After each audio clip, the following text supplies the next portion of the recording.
सुस्वागतम। अहमदनगर जिला मराठा विद्याप्रसारक समाज अहमदनगर का new arts commerce and science college Parner में डॉक्टर हनुमंत गायकवाड़, हिंदी विभाग।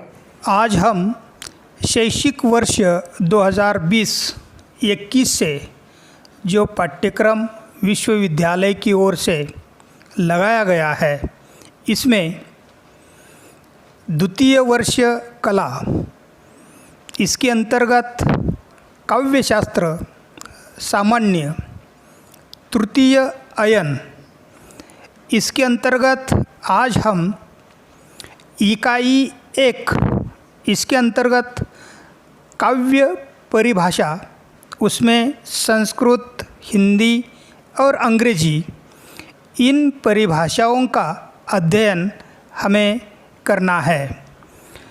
काव्य परिभाषा में हम सबसे पहले संस्कृत विद्वानों द्वारा दी गई काव्य की परिभाषाओं को हम देखेंगे। सबसे पहले आते हैं आचार्य विश्वनाथ। आचार्य विश्वनाथ ने संस्कृत काव्य की परिभाषा इस प्रकार की है। वाक्यम रसात्मकम काव्यम, यानी रसयुक्त वाक्य काव्य है। इस परिभाषा में रस शब्द का प्रयोग व्यापक अर्थों में किया गया है। रस शब्द से रस, रसाभास, रसाभाव, भाव, भावोदय, भाव शब्दलशा, भाव संधि, भाव शांति आदि। विश्वनाथ के अनुसार रस तथा अवयवों की परिधि में सीमित वाक्य को काव्य कहते हैं। उन्होंने रस शब्द का उल्लेख करके परिभाषा को अधिक व्यापक बनाया है। विभावानुभाव व्यभिचारी संयोग से जिसकी निष्पत्ति होती है, वह रस जिस वाक्य में निहित हो वह काव्य है। ऐसी दशा में रस की काव्य में अनिवार्यता सिद्ध होती है, जिसमें बहुत मतभेद हो सकता है। यदि हम शास्त्रीय दृष्टि से जिस वाक्य में रस संपादन हुआ हो उसे ही काव्य मानेंगे। यदि हम रस का अर्थ सरसता, माधुर्य आदि से लेते हैं, तब हम जिसमें मन को रमाने वाली विशेषता हो, जिसमें हमारा मन रस ले सके, वह वाक्य काव्य है।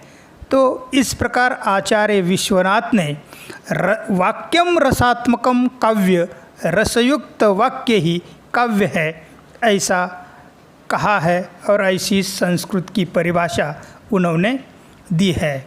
अगले आचार्य आते हैं पंडितराज जगन्नाथ। पंडितराज जगन्नाथ ने काव्य की संस्कृत परिभाषा इस प्रकार दी है। रमणीयार्थ प्रतिपादकाः शब्दः काव्यम, यानी रमणीय अर्थ का प्रतिपादन करने वाला शब्द काव्य है। अतः यहाँ पर रमणीय शब्द की व्याख्या इस प्रकार से भी की गई है, जिस शब्द अथवा शब्दों के अर्थ की भावना करने से किसी अलौकिक आनंद की प्राप्ति हो, उसको काव्य कहते हैं। पंडितराज जगन्नाथ की यह परिभाषा अत्यंत महत्वपूर्ण है। इसमें काव्य को शब्दनिष्ठ माना है और यह सिद्ध होता है कि काव्यत्व केवल शब्द में रहता है। अर्थ और उसकी रमणीयता तो काव्य का प्रतिपाद्य है और यह प्रतिपाद्य शब्द के द्वारा ही प्राप्त होता है। अतएव हम काव्य की परिभाषा उपर्युक्त बातों का ध्यान रखकर इस प्रकार करे तो अधिक संगत होगा। शब्द, अर्थ अथवा दोनों की रमणीयता से युक्त वाक्य रचना को काव्य कहते हैं। अर्थात आचार्य पंडितराज जगन्नाथ की परिभाषा में अलौकिक आनंद की प्राप्ति होती है। अलौकिक यानी लोकोत्तर का अर्थ है लोक से भिन्न या लोक से परे।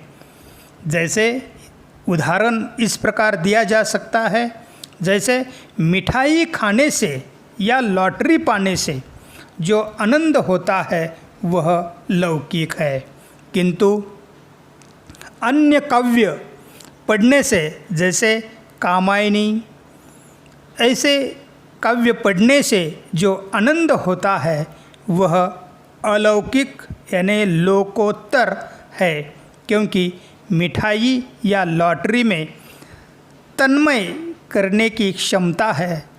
काव्य पढ़ते समय या नाटक देखते समय मनुष्य अपने आप को भूल जाता है और काव्य या नाटक की घटना तथा पात्रों के साथ हंसता है, आंसू बहाता है। यह हंसना या आंसू बहाना तब तक संभव नहीं जब तक तन्मयता न हो, आत्मविस्मय न हो। दूसरी बात यह है कि लौकिक आनंद की अनुभूति व्यक्ति विशेष को ही होती है। जो मिठाई खाता है या लॉटरी पाता है, उससे अतिरिक्त किसी को उससे आनंद की अनुभूति नहीं होती। तात्पर्य कि लौकिक आनंद सीमित है, किंतु काव्य का आनंद असीम है। एक साथ असंख्य मनुष्य काव्य पढ़कर या अभिनय देखकर आनंदित हो सकते हैं, इसलिए काव्य का आनंद अलौकिक माना गया है। इस प्रकार आचार्य पंडितराज जगन्नाथ ने की यह परिभाषा रमणीयार्थ प्रतिपादकः शब्दः काव्यम, यह परिभाषा इस प्रकार उन्होंने दी है। इसका अर्थ है रमणीय अर्थ का प्रतिपादन करने वाला शब्द ही काव्य है। आचार्य मम्मट ने अपने काव्य ग्रंथ काव्य प्रकाश, इसके अंतर्गत उन्होंने संस्कृत काव्य की परिभाषा इस प्रकार दी है। तददोषो शब्दार्थो सगुणावलंकृति पुनः कॉपी। इस परिभाषा में आचार्य मम्मट ने कहा है कि काव्य दोषहीन, गुणयुक्त और कभी कभी अलंकार से रहित शब्दार्थ है, ऐसा कहा गया है। काव्य में शब्द और अर्थ दोनों का समान महत्व है। न केवल शब्द सौंदर्य को काव्य कहते हैं और न केवल अर्थ सौंदर्य को। शब्द और अर्थ का सम्मिलित सौंदर्य ही काव्य है।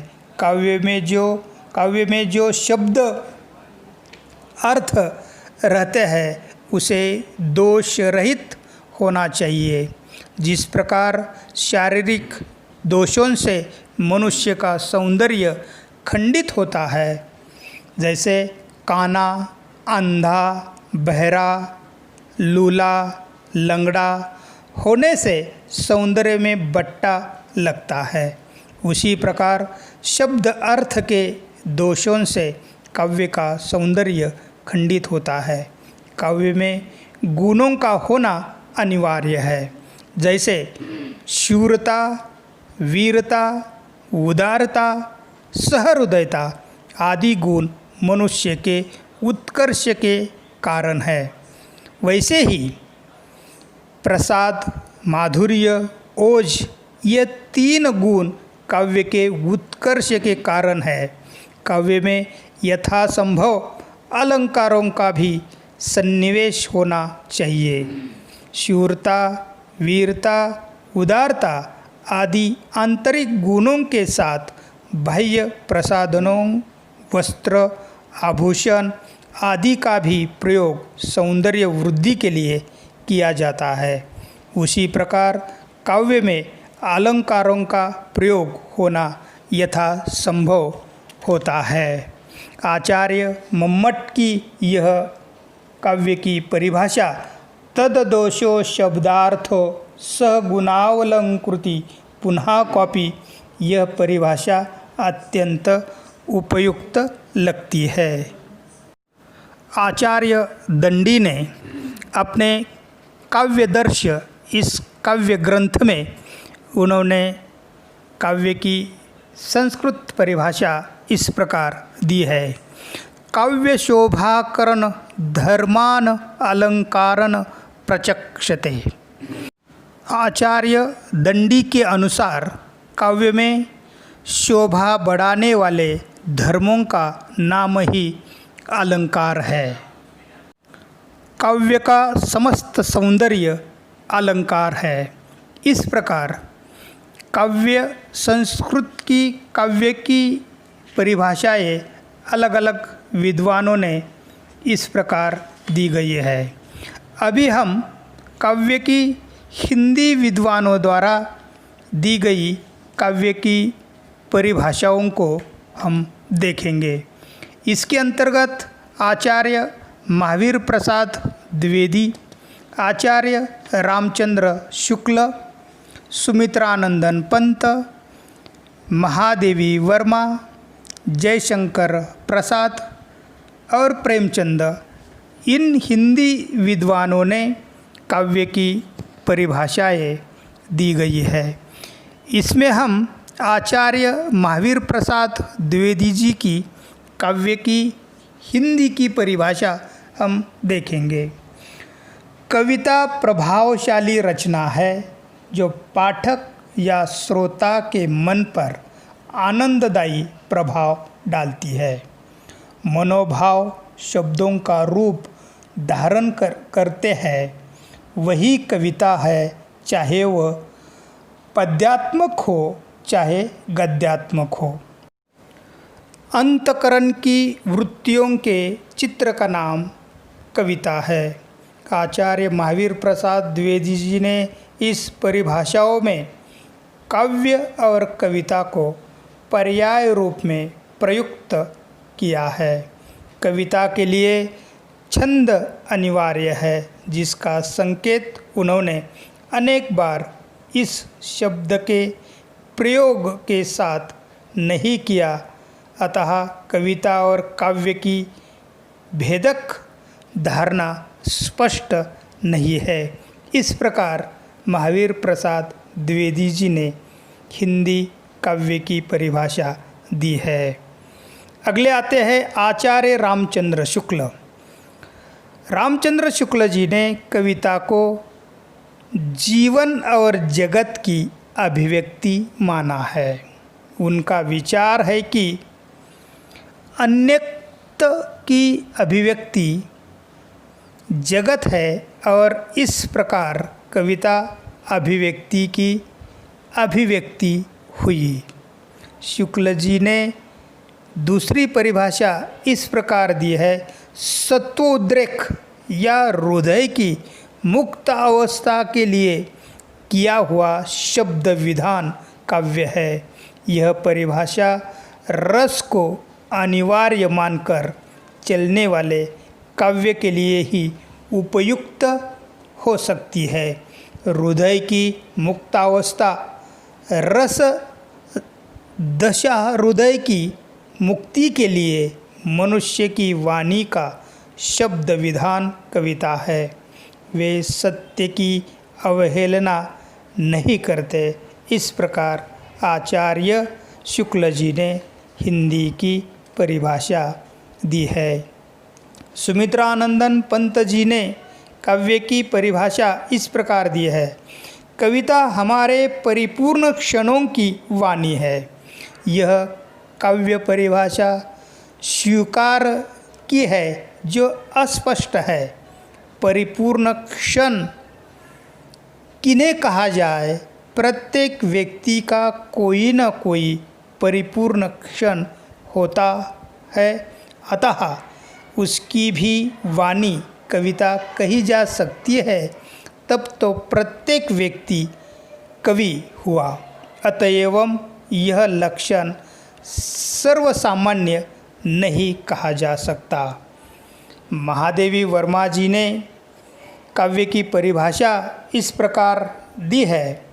कविता कवि विशेष की भावनाओं का चित्रण है और वह चित्रण इतना ठीक है कि उससे वैसी ही भावनाएं किसी दूसरे के हृदय में आविर्भूत होती है।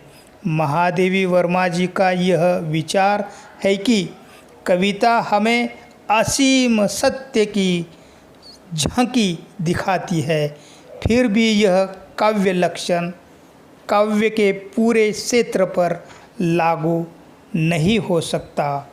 आचार्य इसके अंतर्गत आते हैं जयशंकर प्रसाद। उन्होंने काव्य की परिभाषा इस प्रकार दी है।